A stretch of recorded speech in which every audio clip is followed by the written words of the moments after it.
आप इतने प्रेम से समझाते हैं, पर मुझ अज्ञानी के पल्ले कुछ भी नहीं पड़ता। वैसे वेद, पुराण, गीता इत्यादि सब मेरी समझ में आ जाते, फिर आप क्यों समझ में नहीं आते? पहली तो बात, अज्ञानी तुम नहीं हो। वेद, पुराण, गीता इत्यादि सब तुम पढ़ चुके हो। तुम और अज्ञानी। विनम्रता बस कह रहे हो कि तुम अज्ञानी हो। हम विनम्रता बस बहुत सी बातें कहते, उनको सच्चा मत मान लेना। लोग आके कहते हैं कि हम आपके चरणों की धूल, सच्चा मत मान लेना, नहीं तो वो तुम्हें कभी क्षमा नहीं करेंगे। कोई तुमसे कहे कि मैं आपके चरणों की धूल, ऐसा मत कहना उससे कि बिल्कुल ठीक कह रहा है, मुझे पहले से मालूम कि आप चरणों की धूल हैं, आप बिल्कुल सत्य कह रहे हैं, सत्य वचन महाराज। ऐसा मत कहना, नहीं तो वो आदमी जिंदगी भर क्षमा नहीं करेगा। वो जिंदगी भर कोशिश करेगा कि तुमको दिखला दे कि तुम पैरों की धूल हो।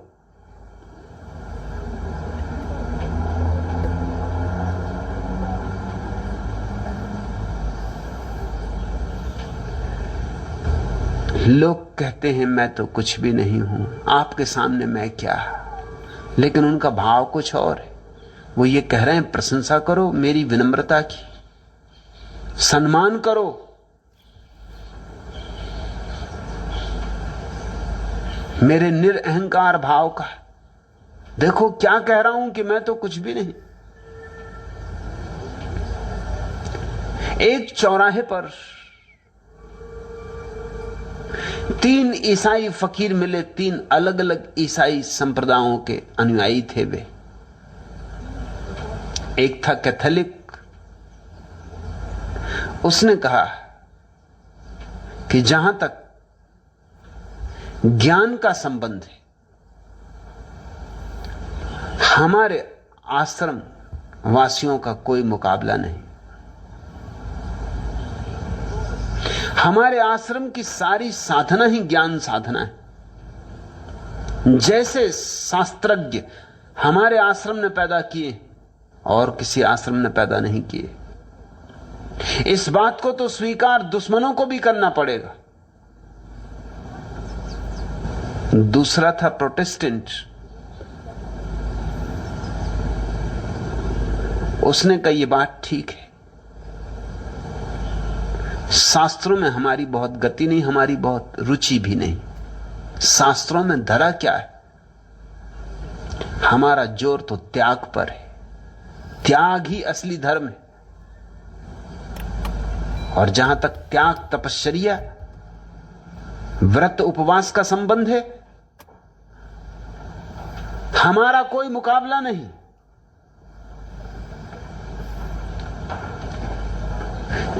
तीसरा,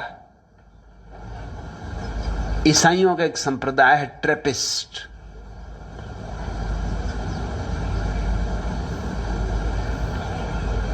वो तीसरा मुस्कुराया और उसने कहा हमारे पास तो न ज्ञान है न त्याग, लेकिन विनम्रता में हमसे ऊपर कोई भी नहीं।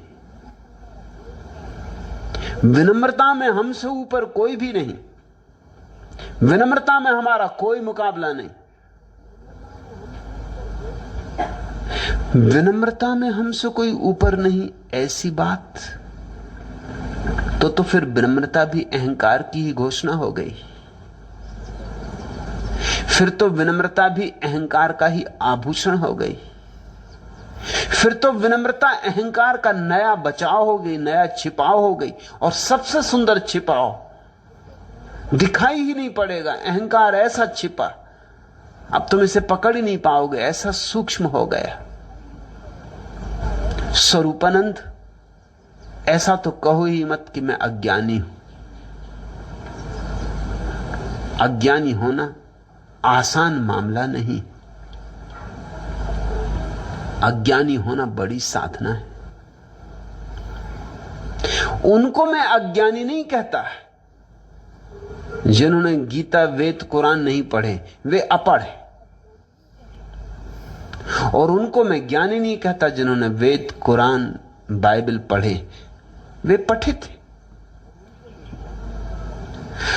अज्ञानी तो मैं कहता हूं सुकरात जैसे व्यक्ति को, जिसने अपने मरने के पहले कहा कि मैं सिर्फ एक ही बात जानता हूं कि मैं कुछ भी नहीं जानता।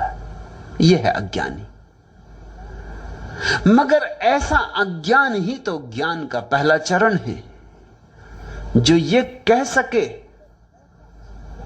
कि मैं कुछ भी नहीं जानता हूं, और कह ही ना सके ऐसी उसकी प्रतीति हो।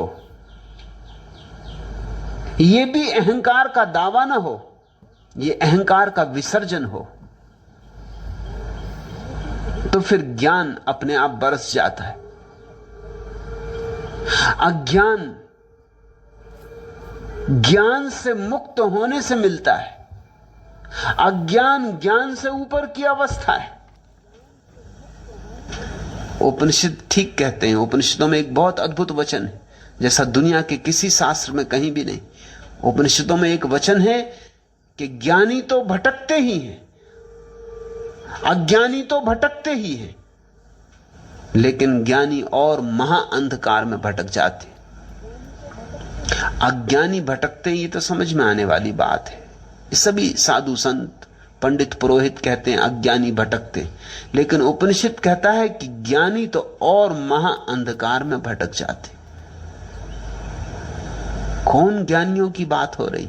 पांडित्य, थोथा, उधार बासा। तुम पढ़ लेते होगे वेद, पुराण, गीता और समझ भी लेते होगे,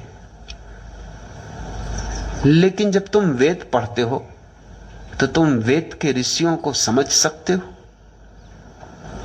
वेद के ऋषियों को समझने के लिए वेद के ऋषियों की चेतना चाहिए, उनके साक्षी का अनुभव चाहिए। उनकी ऋचाएं समझने के लिए ऋषि हुए बिना और कोई उपाय नहीं। क्या समझोगे तुम वेद को? स्वरूपानंद तुम वही समझ लोगे जो तुम समझ सकते हो। ऋषियों ने क्या कहा है उसकी तो तुम्हें झलक भी ना मिलेगी। तुम अपने ही अर्थ निकाल लोगे, और कुछ संभव भी नहीं। तुम सोचते हो 10 लोग वेद को पढ़ेंगे तो एक ही अर्थ निकालेंगे? 10 अर्थ निकालेंगे। गीता पर 1000 टीकाएं हैं। या तो कृष्ण का मस्तिष्क खराब था कि 1000 अर्थ,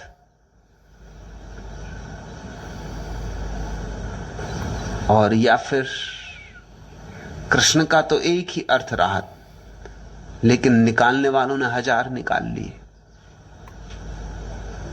शब्द तो अवश्य है, तुम उसे उल्टा करो, सीधा करो, धक्का मारो, इधर से उधर से खींचतान करो, तुम जो भी अर्थ निकालना चाहो निकाल लो। एक मनोवैज्ञानिक ने छोटे बच्चों को शिक्षा देने के लिए एक स्कूल खोला। उसका विचार था कि बच्चों को उनकी गलती पर दंड नहीं मिलना चाहिए, इससे उनकी प्रतिभा नष्ट होती। उसने अखबारों में विज्ञापन निकलवाया कि शिक्षक पद हेतु ऐसे सज्जन की आवश्यकता है जो शांति प्रिय, वात्सल्यपूर्ण और क्षमावान हो। इंटरव्यू के लिए जो पहला उम्मीदवार आया वह था मुल्ला नसरुद्दीन। लाल लंगोट लगाए, मूंछों पे ताव देता हुआ। मनोवैज्ञानिक ने उसके पहलवानी रंग ढंग देखकर कहा, महाशय जी, क्या आपने विज्ञापन को ठीक से पढ़ा था? मुल्ला क्रोधपूर्ण नजरों से उसे घूरते हुए बोला, हां पढ़ा था, तभी तो यहां आया हूं, वरना मुझे यह पता भी न था कि तुम्हारे जैसे गीदड़ भी शहर के इस कोने में रहते। मनोवैज्ञानिक तो घबरा गया। डरते हुए उसने पूछा, माफ करिए भाई साहब, मैंने शांति प्रिय, वात्सल्यपूर्ण और क्षमावान सज्जन को इंटरव्यू के लिए बुलाया था। क्या आपके पास कोई प्रमाण है कि आप में ये गुण है? एक नहीं, सैकड़ों प्रमाण हैं। नसरुद्दीन ने ताल ठोंक कर जवाब दिया, मेरी पड़ोसन का नाम शांति है और मुझे वह प्रिय लगती, अतः मैं शांति प्रिय हूं। पिछले 20 वर्षों से मैंने खुद की बीवी से 12 और अन्य औरतों से करीब 150 बच्चे पैदा किए। अतः आप सोच ही सकते हैं कि कैसा अति मानवीय वात्सल्य भाव मुझ में है। विगत 30 सालों में लगभग 300 जगह नौकरी कर चुका हूं। हमेशा अधिकारियों से दंगा फसाद और मारपीट हुई। अंततः वे बोले, भाई साहब हमें क्षमा करो, कहीं और जाके काम करो। और हर बार मैंने उन्हें क्षमा कर दिया, अर्थात मैं क्षमावान सिद्ध हुआ। और रही सज्जन होने की बात, तो सुन बे मरियल चूहे, यदि मैं सज्जन न होता तो प्रमाण पूछने के दुस्साहस पर अब तक तेरी टांगे न तोड़ देता। अर्थ तुम क्या लगाओगे? अर्थ तुम कैसे लगाओगे? अर्थ तो तुम्हारे होंगे। वेद तो जरूर पढ़ोगे, मगर वेद के बहाने अपने को ही पढ़ोगे। किताबें तो दर्पण, तुम्हारे चेहरे तुम्हें दिखा देंगी। मैंने सुना कि मुल्ला नसरुद्दीन को रास्ते पर चलते हुए एक आईना मिल गया। उसे आईना पहली दफा मिला, उसने आईना नहीं देखा था। उठा के आईना देखा, अरे उसने कहा, बड़े मियां ये तो मेरे पिताजी की तस्वीर है। ये तो मैंने कभी सोचा नहीं था कि पिताजी ऐसे शौकीन थे कि तस्वीर भी उतरवाएं। अच्छा हुआ मिल गई। घर में कोई तस्वीर भी नहीं पिताजी की। पिताजी तो चल बसे, संभाल के रख लूंगा। संभाल के ले आया। सोचा पत्नी को बताना ठीक नहीं, क्योंकि पत्नी को मेरे पिताजी से बहुत चिढ़ थी। फेंक फांक देगी, आग लगा देगी, तस्वीर को बर्दाश्त न कर सकेगी। जब पिताजी मरे, उनकी मौत हुई, तो उसने लड्डू बांटे थे मोहल्ले में। सो छिपा के वो ऊपर गया।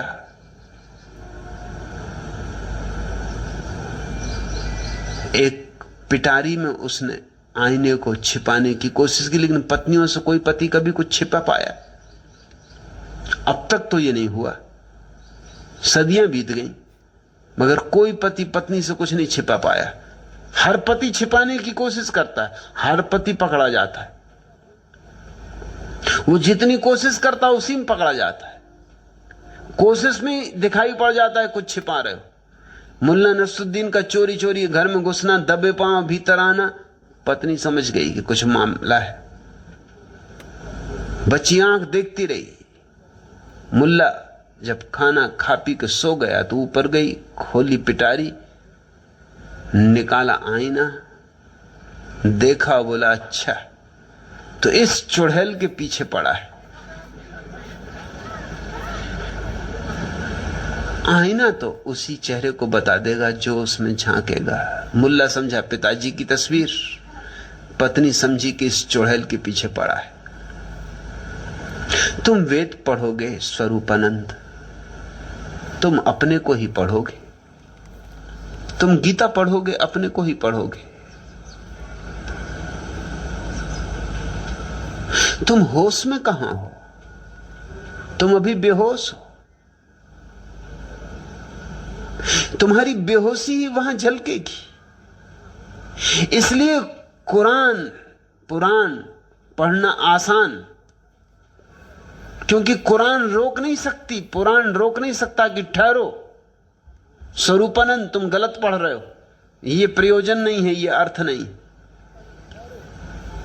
लेकिन जब तुम मेरे जैसे व्यक्ति के पास आओगे तो तुम मेरा वही अर्थ नहीं कर सकते जो तुम करना चाहोगे। मैं तुम्हें झकझोरूंगा, मैं तुम्हें बार बार हिलाऊंगा, मैं तुम्हें रोज रोज चोट करूंगा, मैं रोज रोज तुम्हें समझाऊंगा कि यह नहीं मेरा अर्थ। जब तक तुम मेरा अर्थ नहीं समझ लोगे, तब तक मैं तुम्हें चैन से ना जीने दूंगा।